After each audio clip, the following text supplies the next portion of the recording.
Hey guys, I hope you're doing well today and welcome back to another fan fiction video. During Revenge of the Sith, we see Anakin fall deeper and deeper into the dark side, all for the purpose of saving his wife and mother to their unborn child, or as we know, children, from death, which we saw happen in a vision. Anakin took this vision very seriously, as he experienced one similar to this about his mother, just before she died. Anakin wasn't going to stand by and allow the same fate to befall Padme. In a bid to save his wife, Anakin sought counsel from the wise Jedi Master Yoda, who simply told him to let go of all he feared to lose, whilst Palpatine already knew what was troubling Anakin, even telling Anakin of a Sith legend who could cheat death. Determined to save Padme, Anakin continued down the dark path laid before him. But in today's video, we'll be looking at what would have happened if Anakin didn't give in to the dark side. What if Anakin never became Darth Vader? Remember to subscribe if you're new to the channel and you want to catch more of my Star Wars What If videos, and also leave a like if you enjoyed today's story too. Anakin has learned the dark truth that Palpatine is the Sith Lord they've been looking for, and is trained in the ways of the dark side, telling Anakin of the ability to save Padme from death, a power that he claimed Plagueis had known. Anakin informed Mace Windu, and despite his request, was sent to the council chambers, whilst Mace and a few other Jedi went to the Chancellor's office to confront and arrest him. Whilst in the council chambers, Anakin looks out from the window to the horizon. Fear and rage washed over him like a wave of lava on Mustafar, knowing any hope he has of saving Padme would be dashed away if anything were to happen to the Chancellor. Anakin's emotions took control, as they often do, and he left the council chambers, heading for the Chancellor's office. Something much more important than his place in the Jedi Order was on the line. Anakin enters the Chancellor's office to see some of his Jedi Masters lying dead on the floor, and Mace pointing a lightsaber at a defenceless Palpatine. After a moment of Palpatine trying to convince Anakin that the Jedi were trying to take over, and about a Force lightning being deflected off of Mace's saber straight back to the soon-to-be Emperor, severely injuring him, seemingly leaving him close to death, Mace decides enough is enough. Palpatine must die before any other Jedi fall at his hand. Palpatine had control of the Senates and the court. He was almost untouchable from a legal standpoint. Despite Anakin reminding him of the Jedi way and that Palpatine must stand trial, Mace decides his survival is too dangerous. As he lifts his blade and strikes it down towards the Emperor, in an instant Anakin quickly ignites his. A flash of blue intercepts the purple blade. Anakin had stopped the Jedi Master's attack, his eyes firmly fixed on Windu's, looking for any indication from Windu's body language of his next move. Anakin knows Mace is one of the most powerful Jedi Masters, and if Mace were to take this the wrong way, he'd really be in for a tough time. Mace is more skilled in lightsaber combat than he was, and at this point had a much greater knowledge of the Force. But Anakin was the chosen one, he was no longer a novice himself. Stand down, Skywalker. He is an unarmed prisoner. He is a Sith. He is never unarmed.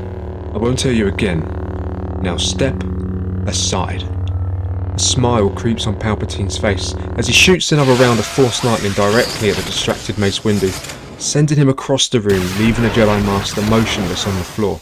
Anakin turns towards the Chancellor with his blade ignited, prepared to deflect any lightning that could come his way. Well done, Anakin. I knew I could count on you not to betray me. I didn't do it for you. You'll teach me these powers and then a Jedi can have you. To use the abilities of the dark side of the Force, one must first embrace it. Become my apprentice and learn the way to save Padme. Anakin looks conflicted. Mace gains consciousness, ignites his lightsaber, and uses his comlink to contact the rest of the council. Come to the Chancellor's office at once. Palpatine is the Sith Lord we've been looking for. We're going to need backup to make an arrest. Mace walks towards Anakin and stands by his side, both lightsabers pointed towards Palpatine, ready to take any attack he might attempt towards him. We will deal with your actions later, Skywalker. I just hope they don't come back to bite us all. As long as Palpatine is alive, do what you must. Just remember it's against the Jedi way to strike an unarmed prisoner. Mace glances at Anakin from the corner of his eye. He can't believe the lack of respect Skywalker is showing him. Is this young apprentice really going to correct his actions after going on to disobey a Jedi Master's orders? Yoda, Obi-Wan and Plo Koon enter the room. Obi-Wan stops to check the fallen Jedi to see if there are any still alive. There aren't. Yoda and Plo Koon walk towards Anakin, Mace and the Chancellor. Hidden yourself well from us you have, Darth Sidious. Yoda looks over to Anakin and motions for him to step aside as Yoda ignites his lightsaber and takes his place alongside Mace Windu. Inform the Senate of the Chancellor's true identity. Stand trial for his crimes, he will. Yes, ma'am. Send Plo instead, Master. We have some questions for young Skywalker ourselves. The boy has secrets that he's not telling us. I was right, the boy can't be trusted. Anakin looks over to Mace with a look of anger in his eyes. Obi-Wan, shocked and confused, looks over to Mace and then to Anakin.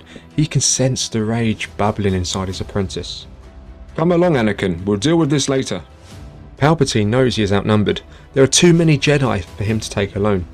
He had planned to have his new apprentice by his side by now, but that hasn't quite worked out. However, he still has one last trick up his sleeve. Whilst the Jedi deliberate amongst themselves over what to do next with the extremely powerful Chancellor, Palpatine senses a window of opportunity. He takes one step back and purposely falls from the window in which he and Mace broke during their duel. Using his Force lightning to slow him down to ensure a smooth landing on the ground, the Jedi look out from the window at the busy city below, seeing flashes of blue, purple lightning as Palpatine descends out of sight. At this moment, the Jedi realise they are now on the wrong side of the law. Now Palpatine has escaped, his next move will be to destroy the Jedi Order and ensure their reputation of peacekeepers and guardians is replaced by that of traitors and murderers.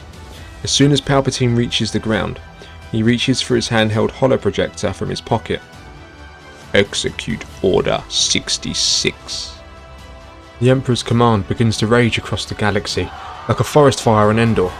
The clones have turned against their Jedi allies, and the destruction of the Jedi Order has begun. This time though, thanks to Anakin not cutting off Mace Windu's hand, leading him to actually survive the events that seemingly killed him off in Revenge of the Sith, he was able to call for backup, meaning Jedi Master Plo Koon also survived. With Yoda, Anakin, Obi-Wan, Mace Windu and Plo all surviving recognised members of the Jedi Council, they are far better off than they were in the movie during the beginning of Order 66. Let's not forget the countless other Jedi that are still scattered across the galaxy. They now have their masters to reunite with as a reference point. Ultimately, our heroes are too late to save the younglings in the Jedi Temple. They were simply overrun with clones and the temple has been destroyed nonetheless. Mace, Yoda, Obi-Wan, Plo and Anakin fight their way through the onslaught of clones that have been sent to the Chancellor's office by Palpatine. The Jedi return to what remains of the temple after Obi-Wan's idea of scrambling the coded transmission to warn any other Jedi of the trap that awaits them if they return, and to simply advise them to follow the Force, which should lead them to the other Jedi, allowing them to all regroup. Once reaching a suitable ship, wise Master Yoda instructs the remaining council members of their next steps. The place I know, where we will be safe. Allow us to regroup and plan our next move, it will. The coordinates I will send you. For now, to my homeworld I must go. A mission I have. Yoda sends over the coordinates to Dagobah, and the group prepare to leave for their new destination, but Anakin on the other hand, informs the council he has other business to attend to before he leaves. Upon hearing this, Mace turns around to face Anakin. Listen boy, thanks to your arrogance and lack of foresight, you have almost destroyed the Jedi Order. I suggest you speak your truths now, before I... Obi-Wan, who is walking beside Anakin, has long suspected he could be the father to Padme's baby. He stands between Anakin and Mace to try and prevent any further conflict. Tensions among the group are extremely high. Anakin has been going through some troubles, but I do trust him. He won't let me down, he never has. I suggest we allow him 5 minutes before we leave. Mace turns around and boards the ship without saying a word. Master Plo nods in agreement before boarding himself. Be quick, my friend. Make your arrangements and return here. We will wait for you. Once at Dagobah, we can put this all right. Yes, Master. Anakin makes his way over to Padme's living quarters to find the door open. Anakin steps inside to see the room has been rampaged, many of Padme's personal belongings smashed across the floor. Anakin can sense Palpatine. Your wife is safe with me, son. She is with me so I can protect her from certain death. Join us, Anakin. I can't save her alone. So that's where I am at the moment, guys. There's definitely much more I want to do with this story, and I've got ideas that could really actually take us into the timeline of the original trilogy. If you guys want that, of course, then let me know in the comments and I'll do it. If you liked today's video, remember to hit the like button, and let me know as well in the comments, if there's anything in that you would change or something that could make it better. If you're new to the channel, remember to subscribe, and I hope you all have a great day, and I'll see you in the next video. May the Force be with you.